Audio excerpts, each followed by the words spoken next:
ઉપેન્દ્રભાઈ ત્રિવેદીએ જ્યારે નવઘણનું પાત્ર લીધું અને રા નવઘણના ફિલ્મનું રેકોર્ડિંગ હતું, તેથી ઉપેન્દ્ર ત્રિવેદી બામણનો દીકરો જેથી નવઘણ બનીને ઘોડે બેઠો અને એટલું કીધું કુલદીપભાઈ કે તેદી નવઘણના ભાલે તું બેઠી હતી, અમારું રેકોર્ડિંગ ચાલુ, કાળીદેવ લાવી ક્યાંથી ભાલા ઉપર બેહારવા. રા નવઘણના પાત્રમાં રા નવઘણના વેહમાં ઉપેન્દ્ર ત્રિવેદી ઘોડાની માથે બેહી ગયો હોય, પણ કાળીદેવ ક્યાંથી લાવી? ભાલાની માથે કાળી ચકલી લાવી ક્યાંથી?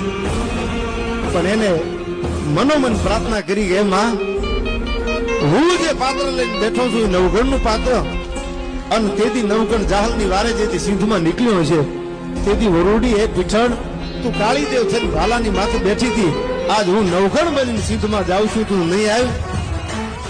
સત્ય ઘટના છે. સુઈ ગામમાં ઉપેન્દ્રભાઈ ત્રિવેદીનું રેકોર્ડિંગ અને કાળીદેવ થઈ, તમે રા નવઘણ ફિલ્મ જોજો, એમાં કોઈ કાલ્પનિક ચકલી બેહારવામાં નથી આવી.